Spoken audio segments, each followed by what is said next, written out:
Promise that you'll catch me. Promise that you'll catch me. Promise that you'll catch me. What up, fam? It's your boy, T3, live action. Woo, let's talk about it. What a week it has been. We got a lot to talk about for the whole week. But you know where we gonna start at? Captain America, Brave New World. This is gonna be a two-part segment. Today and tomorrow. Oh, boy, do we got some things to talk about. But wait on a minute. Let me stop just a second. Let me take you back into where it begins and pull up. Boom!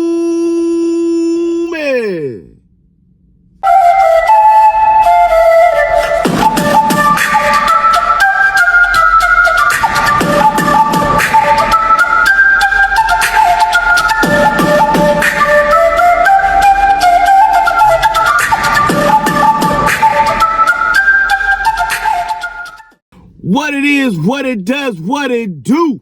It's your boy, T3, Afro Tuck Nation.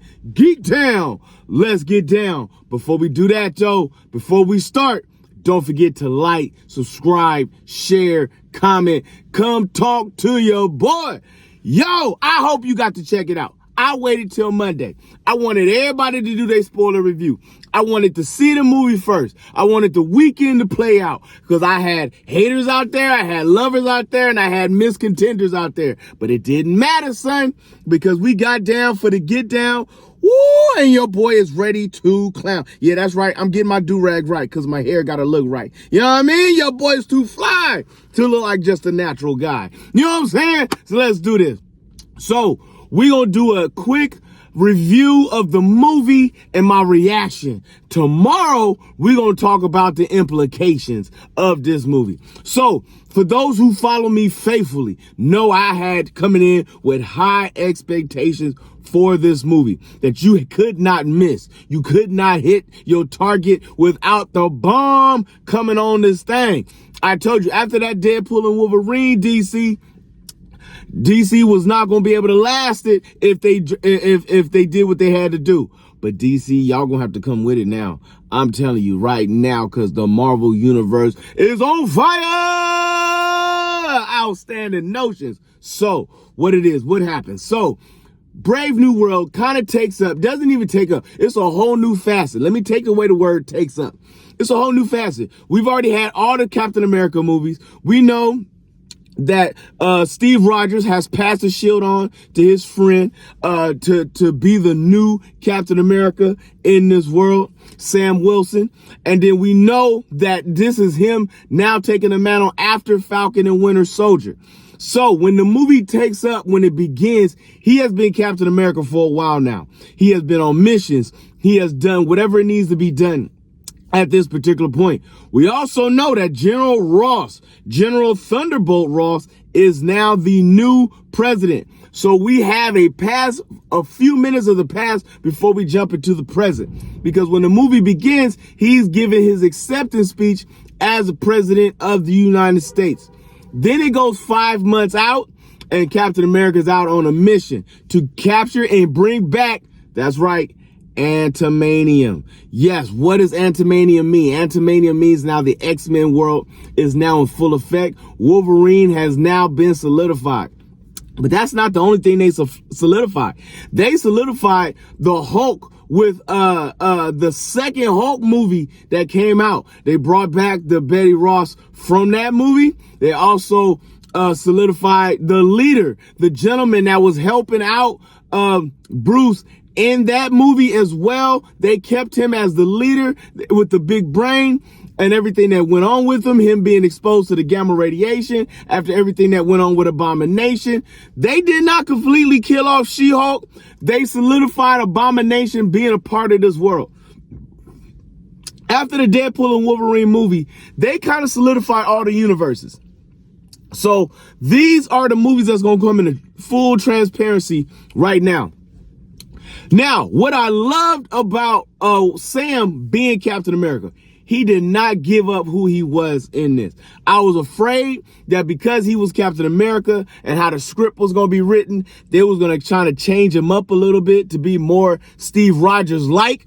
But he kept his same personality, his same sarcasm, his same smart mouth, his same energy. Like he was a Captain America to be proud of. You was not mad because everybody ain't got to be the same person you came up to be. You just got to live up to your own hype. And my man was out there doing his things. You could also tell that he's been training, working, fighting hard because he know he does not have the super soldier serum that Bucky and Steve Rogers has. So he didn't have none of that, so he's got to be faster, bigger, better, stronger in every aspect of the game. Now, the whole point of this movie was to lead you up to the real villain. Yes, they introduced Serpent Society in this, the #1 assassin that was in here that Sam had to fight and had to take out and had to end up capturing. Serpent Society is a definite comic books solidified group. They're called Serpent Society because of their lizard snake-like abilities. Well, they made this more real world and they're just hired mercs for the kill. You know what I'm saying? So he did what he had to do. He kept to the name of saving the hostages over the mission. That is the one thing the one reason why Steve Rogers picked Sam for this, that you are always going to choose the people over the mission. And I love that. I love the fact that they brought in the new Falcon. The young man is going to come in. He is absolutely everything that I thought he would be. I loved he had the original Falcon suit. We know an upgrade is coming with this. Now, they introduced it the same way they introduced Winter Soldier, which means you start out with a fight scene. When you come into Winter Soldier, Captain America was dropping on the ship, kicking butts and taking names. Well, same thing. Sam flies in, drops in, boom, wait for it. Sonic boom hits, he goes in, and you can see he has full control of the shield. This man has perfected the art of the shield as Captain America. Woo, dog, if you can't tell by my excitement, boy, I'm trying to tell you right now. So he goes in, he saves the hostages, he does what he has to do. He goes back. General Ross wants to meet up with him because he wants to link back up with Sam to reform the Avengers, but have them under government American society control. And we know how that worked out for them last time the government wanted to stick their name into the Avengers game. You know what I'm saying? So with that being said, you go on and you find out that there is more hype to this. You also notice that General Ross is taking a pill, well, because he has a heart condition. So we thought. But it turns out that the leader had been infecting him with gamma radiation this entire time, which is turning him into the one thing he hates the most. Why was the leader mad? Because General Ross, being General Ross, manipulated the situation to make sure that he stayed on top of the game, and the leader wanted revenge. Now, did it give you a little empathy for the leader? Smidge. At all, but he is still a bona fide number one stunner villain. And he is definitely in the Hulk series, which means World War Hulk is on the way. Why do I say that? Because the gamma radiation that he was feeding into General Ross's system turned him into the Red Hulk. Yes, sir. And we got the finale fight of all times. Now, surprisingly, this movie is 1 hour, 58 minutes. Why is that significant? Because that was technically the runtime for the first Captain America movie. They dropped it around the same time the first Captain America movie. So they're keeping nostalgia alive with this whole game. You find out that you get cameos coming in. You get Betty Ross to show up. They bring back the underground facility that they had captured all the heroes in at one point in time when it was Civil War. They recognize that they've connected so many different abilities and factions to the game. You even get a Black Widow to come back into the game. You get a surprise visit from Bucky, who is now Councilman Bucky. You know what I'm saying? So that is going to be an aspect that's going to play into the next movie. We'll talk about the significance on that tomorrow. We're not going to talk about that right now. So what is all this going down? You got the leader, you got Red Hulk, You got Captain America, okay? You get in Bucky, you got in Falcon, you got in some great fight scenes, enough storylines, great action, great connectability. The leader doing his thing to manipulate, because the leader is not a fighter, he's a thinker, and the man can always calculate what's going to be next. They also solidified the Eternals by bringing back the Celestial. Yes. They are not going to forget that the Celestial is in the middle of the ocean out there somewhere. They could bring back the Eternals. They made them qualify, even though we know that it was a little rough for that movie. That movie did not do what it had to do. Marvel's living up to the hype and doing what they're supposed to do in the name of the game. So I'm not upset nor disappointed in that, because the Antimanium is coming from there.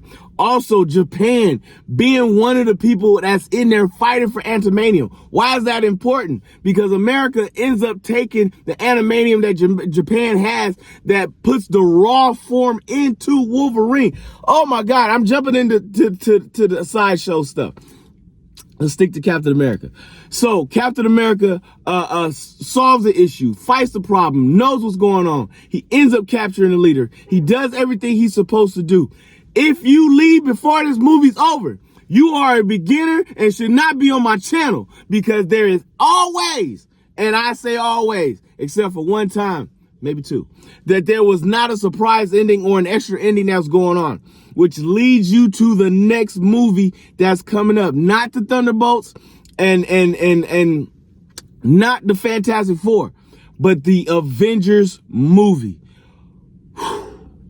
With that being said, that extra ending, he says they're coming. Do you think you can fight all of them? So there's a couple things that's coming into play. A, it could be the evil versions of the Avengers coming up. B, there is a rumor that Majors is being brought back as Kang the Conqueror. They could be bringing him up. Since they've stopped the Kang Wars, doesn't mean Kang is gone, because they still got to bring about Loki and everything that goes on with him. And last but not least, it's the connectability to the Fantastic Four, Galactus, Silver Surfer. But again, that's jumping into tomorrow's show. We will discuss that then. How many Afro picks do you get, my friends, my family, my fellow Romans? Lend me your ear. 4.8 Afro picks. Absolutely 4.8 Afro picks. You hit on the same margin as the Deadpool and Wolverine. I was excited. I loved it. I loved every moment of it. I enjoyed it. I didn't get tired. I was never bored. I'm just telling you right now, if you don't go see Captain America, you are not a true fan of the Marvel Universe. My friends, they said they was going to give us more quality and less quantity. So with that being said, there are only 3 Marvel movies this year. Captain America being 1, Thunderbolts being number 2, and Fantastic Four number 3. That's it. That's all we get. There's not going to be like 5 and 6 and all these extra side stories, son.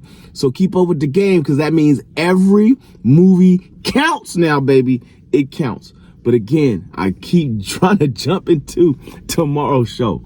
Friends, lay back, sit back, and enjoy this ride.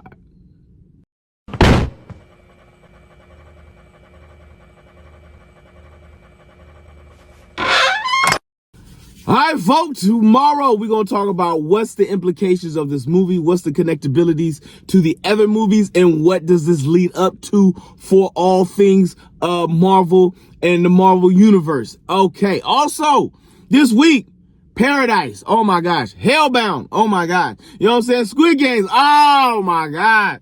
There are so many things to talk about, my friends, but until then, if you see your mans in the streets, hit them with the beats. Hit them with a jingle jangle, baby. Jingle jangle.